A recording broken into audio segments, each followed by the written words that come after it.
Hello, പുതിയൊരു വീഡിയോയിലേക്ക് എല്ലാവർക്കും സ്വാഗതം. അപ്പോൾ ഇന്നത്തെ ഇതൊരു വീക്ക് ഡേ വ്ളോഗാണ് കേട്ടോ. നല്ലൊരു ബ്യൂട്ടിഫുൾ മോർണിംഗ് ആണ്. അപ്പോൾ എനിക്ക് നല്ല ഇഷ്ടമാണ് ഞങ്ങളുടെ ബാൽക്കണിയിലെ ഈ വ്യൂ ഒക്കെ കാണാൻ, അതുപോലെ അത് നിങ്ങളെ കാണിക്കാനും എനിക്ക് നല്ല ഇഷ്ടമാണ്. നമ്മുടെ മോർണിംഗ് തുടങ്ങുമ്പോൾ തന്നെ നല്ലൊരു പോസിറ്റീവായിട്ട് തന്നെ നമുക്ക് തുടങ്ങാം. അപ്പോൾ ദാ രാവിലെ തന്നെ കെറ്റിലിൽ വെള്ളം ചൂടാക്കുകയാണ് കേട്ടോ. അപ്പോൾ അങ്ങനെയൊരു ശീലമുണ്ട്. പിന്നെ നമ്മുടെ കെറ്റിൽ ഇപ്പം ഡൈനിങ് റൂമിൻ്റെ അവിടെയാണ് വെച്ചേക്കുന്നത്. പുതിയ പുതിയ അപ്ലയൻസ് വരുമ്പോൾ പഴയ ലെസ് പ്രയോറിറ്റി അപ്ലയൻസസ് മാറിപ്പോവും. അപ്പം നമ്മളുടെ കിച്ചണിലെ പ്ലഗ്സ് കുറവാണ്. അപ്പോൾ കെറ്റിലിൽ കൂടി വെക്കാനുള്ള സ്ഥലം കുറഞ്ഞതുകൊണ്ട് കെറ്റിൽ ഡൈനിങ് ടേബിളിൻ്റെ അവിടുത്തെ ഒരു സൈഡ് ടേബിളിലാണ് കേട്ടോ വെച്ചിരിക്കുന്നത്. അപ്പോൾ ഞാൻ രാവിലെ ഉണ്ടാക്കുന്നത് മസാല ദോശയാണ് കേട്ടോ. അപ്പോൾ മോൾക്ക് നല്ല ഇഷ്ടമാണ് മസാല ദോശ. അപ്പോൾ എന്നോട് കഴിഞ്ഞ ദിവസം ചോദിച്ചു മസാല ദോശ ഉണ്ടാക്കി തരുമെന്ന്. അപ്പോൾ രാവിലെ കുറച്ച് ബുദ്ധിമുട്ടാണ്, എന്നാലും കുഴപ്പമില്ല, തട്ടിക്കൂട്ടിയുള്ളൊരു മസാല ദോശ ഉണ്ടാക്കിയാൽ മതി ഇവിടെ. പിന്നെ അതുപോലെ പൊട്ടറ്റോ നല്ല പോലെ വെന്ത് പോകുമൊന്നും വേണ്ട, അതിൽ പീസസ് ഒക്കെ എടുക്കുകയും വേണം. പൊട്ടറ്റോ നല്ല പോലെ വെന്തുടഞ്ഞിട്ടുള്ള സ്റ്റൈലിലുള്ള മസാലയല്ല കേട്ടോ പ്രിപ്പയർ ചെയ്യുന്നത്. പിന്നെ അതുപോലെ ദോശേൻ്റെ അകത്ത് മസാല വെക്കുന്നത് മോൾക്ക് മാത്രമേ ഇഷ്ടമുള്ളൂ. അപ്പോൾ എന്തായാലും ദോശേൻ്റെ അകത്ത് ഞാൻ മസാല ഫില്ല് ചെയ്ത് നമ്മുടെ ടിപ്പിക്കൽ മസാല ദോശ സ്റ്റൈലൊന്നും എടുക്കത്തില്ല കേട്ടോ. പിന്നെ അതുപോലെ ഞാൻ സവാള വഴറ്റിയപ്പോൾ സവാള ഇച്ചിരി ഒന്ന് കൂടുതലും മൊരിഞ്ഞിട്ടുണ്ട്. അപ്പോൾ എന്തായാലും അതൊന്നും പ്രശ്നമില്ല, പെട്ടെന്ന് തട്ടിക്കൂട്ടി എൻ്റേതായിട്ടുള്ള സ്റ്റൈലിൽ ഒരു മസാല പ്രിപ്പയർ ചെയ്ത് എടുക്കുവാണ് കേട്ടോ. അപ്പോൾ രാവിലെ ഈ സമയത്തുള്ള കുക്കിംഗ് എന്ന് പറഞ്ഞാൽ എനിക്ക് എന്തായാലും കുറച്ച് സ്പീഡിൽ തന്നെ ചെയ്യണം. കുറച്ച് ലേറ്റായിട്ട് എഴുന്നേറ്റ് കഴിഞ്ഞാൽ പ്രത്യേകിച്ചും. അപ്പോൾ ഒരു 7:30 പോട്ടെ, ഒരു 7:10 7:15 ആകുമ്പോഴത്തേനും എന്തായാലും ഫുഡ് ബ്രേക്ക്ഫാസ്റ്റ് റെഡി ആവണം. കാര്യം മോന് 7:30 ബസ് വരും. അപ്പോൾ ആ ഒരു സമയത്തിനുള്ളിൽ ഞാൻ ബ്രേക്ക്ഫാസ്റ്റ് മാക്സിമം റെഡിയാക്കും. അപ്പോൾ ഇപ്പോൾ ചെയ്യുന്നൊരു കാര്യം 7:30 to 8:30 എന്നുള്ള സമയത്ത് ഞാൻ ലഞ്ചും കൂടി പ്രിപ്പയർ ആക്കി വെക്കാൻ നോക്കൂ കേട്ടോ. അപ്പോൾ അതാണ് ഇപ്പോഴത്തെ ഒരു റുട്ടീൻ. എല്ലാ ദിവസവും ഒന്നും നടക്കാറില്ല കേട്ടോ, എന്നാലും മാക്സിമം ആ ഒരു സെറ്റപ്പിലോട്ട് വരാൻ വേണ്ടി ഞാൻ ശ്രമിക്കുന്നുണ്ട് കേട്ടോ. പിന്നെ അതുപോലെ ഈ ഒരു വീഡിയോയിൽ ഞാൻ ക്ലീനിങ്ങിന് ഹെൽപ്പ് ചെയ്യുന്ന, ഞാൻ ഫോളോ ചെയ്യാൻ ശ്രമിക്കുന്ന കുറച്ച് കാര്യങ്ങളും കൂടി, ക്ലീനിങ് ഈസിയാക്കാൻ വേണ്ടി ഞാൻ ചെയ്യുന്ന കുറച്ച് കാര്യങ്ങളും കൂടി ഷെയർ ചെയ്യുന്നുണ്ട്. അപ്പോൾ അതിലേതെങ്കിലും നിങ്ങൾക്ക് ഹെൽപ്ഫുൾ ആവുമെന്ന് വിചാരിക്കുന്നു. അപ്പോൾ എന്തായാലും വീഡിയോ കണ്ടുകൊണ്ടിരിക്കുക കേട്ടോ. അപ്പോൾ ദാ നമ്മുടെ ദോശ ഞാൻ ചുട്ടുകൊണ്ടിരിക്കുകയാണ് കേട്ടോ. നമ്മുടെ മേയറിൻ്റെ കാസ്റ്റ് അയൺ തവ വാങ്ങിയത് ഓർമ്മയില്ലേ? അത് കുറച്ച് നാൾ ഞാൻ എടുത്തു വെച്ചേക്കുമായിരുന്നു. അപ്പോൾ ഇനി അങ്ങനെ എടുത്തു വെച്ചാൽ വീണ്ടും അതിൻ്റെ സീസണിങ് ഒക്കെ പോകുമെന്ന് മനസ്സിലായി. അപ്പോൾ ഞാൻ വേഗം തന്നെ എടുത്തിട്ട് നല്ലപോലെ സീസൺ ചെയ്ത് വെച്ചിട്ടുണ്ടായിരുന്നു. അപ്പോൾ അതെടുത്തിട്ട് അതിൽ ദോശ ചുടുകയാണ് കേട്ടോ. അപ്പം ഇങ്ങനെ ദോശ ചുടുന്നതിൻ്റെ ഒരു ബുദ്ധിമുട്ട് എന്ന് വെച്ചാൽ നമുക്ക് ഈസി ആയിട്ട് പെട്ടെന്ന് ദോശ ചുട്ടെടുക്കാനൊന്നും പറ്റില്ല. അത് ചിലപ്പോൾ ചില സൈഡൊക്കെ മുരിഞ്ഞ് അടിയൊക്കെ പിടിക്കും. അപ്പോൾ പയ്യെ കത്തി വെച്ചിട്ടോ എന്തെങ്കിലും വെച്ചിട്ട് ഇങ്ങനെ പയ്യെ പൊക്കിയൊക്കെ കൊടുക്കണം. അപ്പോൾ നല്ലപോലെ സമയമൊക്കെ കൊടുക്കണം. നല്ലപോലെ സീസൺഡ് ആണെന്നുണ്ടെങ്കിൽ ഈ ഒരു പ്രശ്നമൊന്നുമില്ല കേട്ടോ. അപ്പോൾ ചില സമയത്ത് എല്ലാവരും കൂടി ഫുഡ് കഴിക്കാനിരിക്കുവാണെങ്കിൽ ഞാൻ എന്ത് ചെയ്യുമെന്ന് വെച്ചാൽ ഒരു അടുപ്പിൽ നോൺ സ്റ്റിക്കും വെക്കും, ഒരെണ്ണത്തിൽ കാസ്റ്റ് അയണും വെക്കും. പക്ഷേ ദോശ നല്ല രസമായിട്ട് മുരിഞ്ഞ് വരണമെങ്കിൽ അത് കാസ്റ്റ് അയണിൽ ചെയ്താൽ തന്നെ ഉള്ളൂ കേട്ടോ. പിന്നെ അതുപോലെ നല്ല സീസൺഡ് ആയിട്ട് നമ്മുടെ കാസ്റ്റ് അയൺ തവ ഇരിക്കാൻ വേണ്ടി നമുക്ക് ഈ ഓംലെറ്റ് ഇല്ലേ, ഓംലെറ്റ് എപ്പോൾ നമ്മൾ ചെയ്യുമ്പോഴും അത് ഈ കാസ്റ്റ് അയൺ തവയിൽ ചെയ്യുവാണെങ്കിൽ അത് ഒത്തിരി നല്ലതാണെന്ന് ഞാൻ കേട്ടിട്ടുണ്ട്.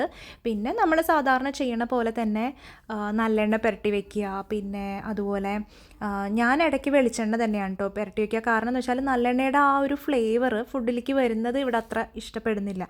അപ്പോൾ ഞാൻ വിചാരിച്ചു വെളിച്ചെണ്ണ തന്നെ തടവി വയ്ക്കും. വെളിച്ചെണ്ണ തടവിയിട്ട് വെയിലുണ്ടെങ്കിൽ വെയിലത്തൊന്ന് വെച്ചാൽ അത് നല്ലപോലെ സീസൺഡ് ആവും. അപ്പം ഇതൊക്കെയാണ് നമ്മുടെ കാസ്റ്റ് അയണിൻ്റെ ഒരു കെയറിന് വേണ്ടിയിട്ട് ചെയ്യുന്നത് കേട്ടോ. അപ്പം പിന്നെ അതുപോലെ നമ്മൾ കഞ്ഞിവെള്ളമൊക്കെ തിളപ്പിച്ചാൽ, ഇടയ്ക്കൊന്ന് തുരുമ്പ് പിടിച്ചിട്ടുണ്ടെങ്കിൽ കഞ്ഞിവെള്ളമൊക്കെ വെച്ചാൽ നല്ലതാണെന്ന് കേട്ടിട്ടുണ്ട്.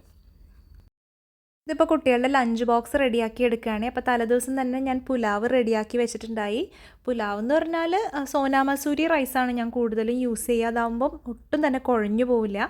പിന്നെ അതുപോലെ ഞാൻ ഇടയ്ക്ക് 1-2 വെജിറ്റബിളൊക്കെ എന്തെങ്കിലും ആഡ് ചെയ്യും, അല്ലെങ്കിൽ പ്ലെയിൻ ആയിരിക്കും. ഒരുപാട് വെജിറ്റബിൾ കണ്ടാൽ അപ്പോഴും മോനത് പ്രശ്നമാണ്. അപ്പോൾ ഞാൻ ചെറിയ രീതിയിലൊക്കെ ആഡ് ചെയ്യത്തുള്ളൂ. അപ്പോൾ അതാ ഞാൻ രണ്ടിലും റൈസൊക്കെ ആഡ് ചെയ്യുന്നുണ്ട്. എപ്പോഴും കുറച്ച് മതി എന്ന് പറയും. കാര്യം അവർ അധികം ഇട്ട് കഴിഞ്ഞാൽ അവരെന്തായാലും മതിയാക്കും. അപ്പോൾ ഞാൻ മാക്സിമം കുറച്ച് തന്നെ ഇടുകയുള്ളൂ. ഉള്ളത് കഴിക്കട്ടെ എന്ന് വെച്ചിട്ട് വെറുതെ വേസ്റ്റ് ചെയ്തിട്ട് കാര്യമില്ലല്ലോ. അങ്ങനെ അതാ രണ്ടിലും ആക്കിയിട്ടുണ്ട്. പിന്നെ ചിക്കൻ ഇരിപ്പുണ്ടായിരുന്നു. അപ്പോൾ കുട്ടികൾക്ക് ഏറ്റവും ഇഷ്ടം നോൺ വെജ് തന്നെയാണ്, പ്രത്യേകിച്ച് ചിക്കൻ. അപ്പോൾ അത് തന്നെ കൊടുത്തു വിടും കേട്ടോ.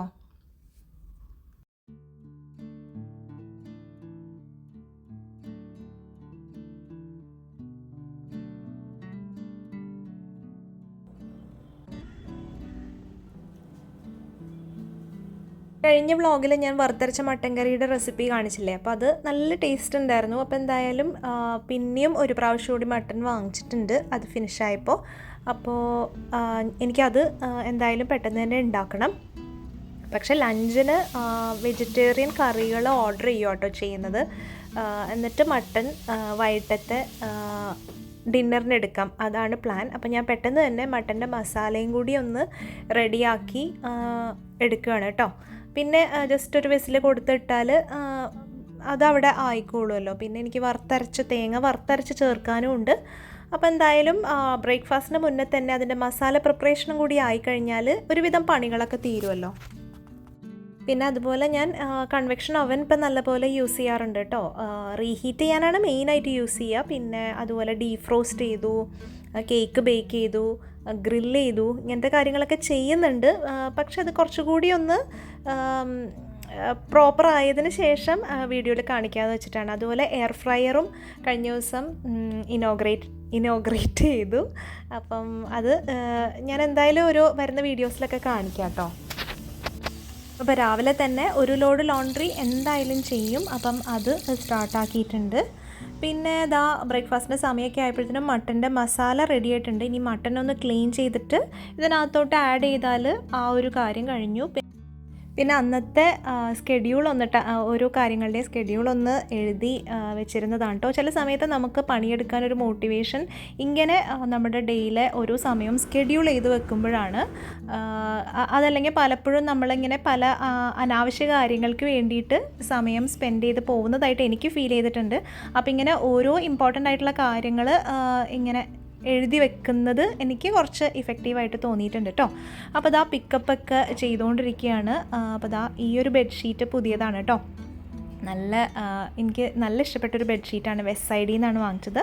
അപ്പോൾ ഇതാ ഒരുപാട് തുണികളൊക്കെ മടക്കാനുണ്ട്, ലോണ്ട്രി പരിപാടികൾ. അപ്പോൾ ഒരുപാട് തുണികൾ മടക്കാനുണ്ടെങ്കിൽ നമുക്ക് സമയമില്ല എന്നുണ്ടെങ്കിൽ ഇതുപോലുള്ള ലോണ്ട്രി ഇങ്ങനെ ബാസ്ക്കറ്റ്സ് കിട്ടുമല്ലോ, ഇതിനകത്ത് ആക്കി വെച്ചിട്ട് എവിടെയെങ്കിലും മാറ്റി വെക്കുകയാണെങ്കിൽ നമ്മുടെ ബെഡിൽ വാരി വലിച്ചിടണ്ട. അതുപോലെ ഏതെങ്കിലും ഒരു ചെയറൊക്കെ ഉണ്ടാവില്ലേ, അതിനകത്തും ഇട്ടാൽ അത്ര ഭംഗി ഉണ്ടാവില്ല. അപ്പോൾ ഞാൻ ചെയ്യുന്നത് ഇതുപോലുള്ള ബാസ്ക്കറ്റ്സിലാക്കി മാറ്റി വയ്ക്കും.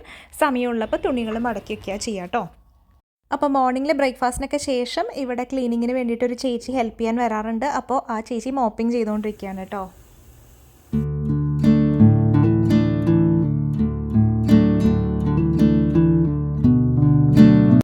അപ്പോൾ 1-2 വിസിൽ കൊടുത്തതിന് ശേഷം ഒരു പകുതി വേവാകുമ്പോൾ തേങ്ങ വറുത്തരച്ച് ചേർത്തിട്ട് ഇളക്കി പിന്നെ അടുത്ത വിസിലും കൂടി കൊടുക്കും, ഫുൾ വേവാവുന്നത് വരെ. അപ്പോൾ അങ്ങനെയാണ് ഇവിടെ മിക്കപ്പോഴും കറി ഉണ്ടാക്കുന്നത് കേട്ടോ.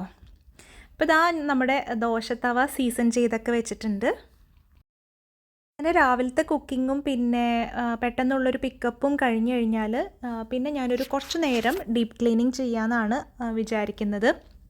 എല്ലാ ദിവസവും ചെയ്യാറില്ല. കുക്കിംഗ് കുറവുള്ള ദിവസം, പിന്നെ നമുക്ക് സമയമുണ്ടെന്ന് തോന്നുന്ന ദിവസം, അങ്ങനെയൊക്കെയാണ് കേട്ടോ കൂടുതലും ചെയ്യാറ്. അപ്പോൾ ഇന്ന് ഞാൻ ചൂസ് ചെയ്യുന്ന ഏരിയ എന്ന് പറഞ്ഞാൽ നമ്മുടെ ഡൈനിങ് റൂമിൻ്റെ ഈ ഒരു ഭാഗമല്ലേ, ഇവിടെ ആ തട്ടിലൊക്കെ നല്ല പോലെ പൊടി വന്നിട്ടുണ്ട്.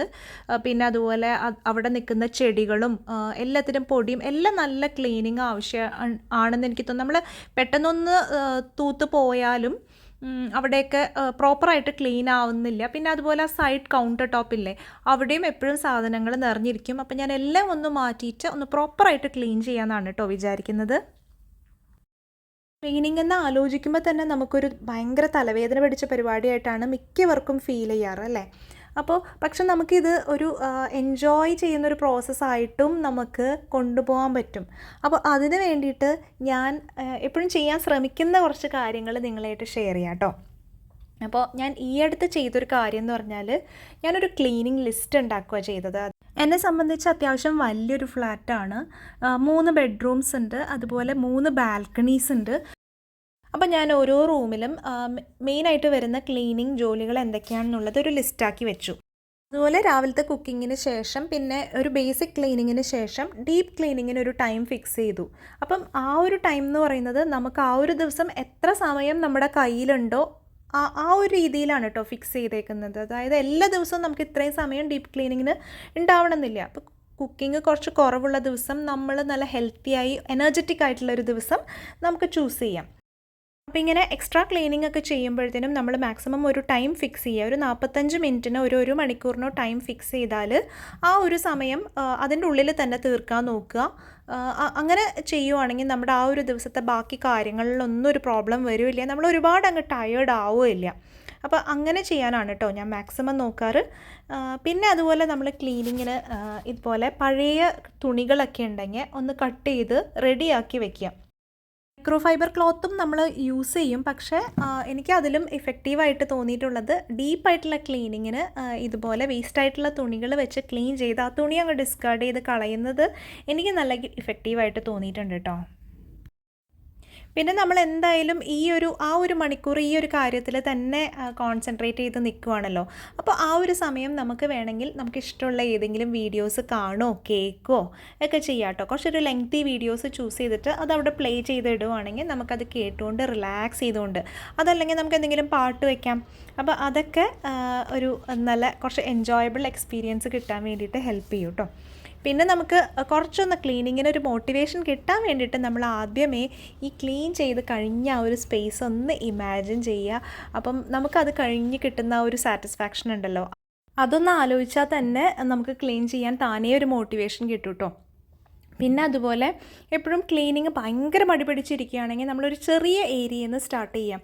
നമുക്കിഷ്ടമുള്ളൊരു ചെറിയൊരു കബേർഡ് ഒന്ന് ക്ലീൻ ചെയ്തൊന്ന് ഓർഗനൈസ് ചെയ്ത് നോക്കുവാണെങ്കിൽ അത് ഒന്ന് ക്ലീനായിട്ട് മെയിൻറ്റെയിൻ ചെയ്ത് വരുമ്പോൾ തന്നെ നമുക്ക് അടുത്ത ഒരു ഏരിയ ക്ലീൻ ചെയ്യാനുള്ളൊരു മോട്ടിവേഷൻ കിട്ടും കേട്ടോ.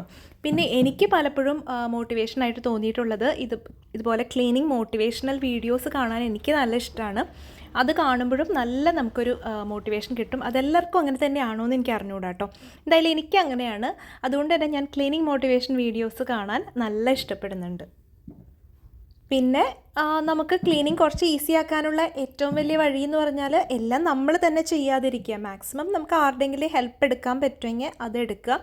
നമ്മുടെ വീട്ടിലെ ഫാമിലിയിലെ മറ്റ് മെമ്പേഴ്സ് നമ്മളെ ഹെൽപ്പ് ചെയ്യാൻ റെഡി ആണെങ്കിൽ എന്തായാലും അവരെയും കൂടി കൂട്ടുക. എന്തായാലും നമ്മൾ ചെയ്യുന്ന പെർഫെക്ഷൻ ചിലപ്പം നമുക്കൊരു സംതൃപ്തി ലഭിക്കണമെന്നില്ല.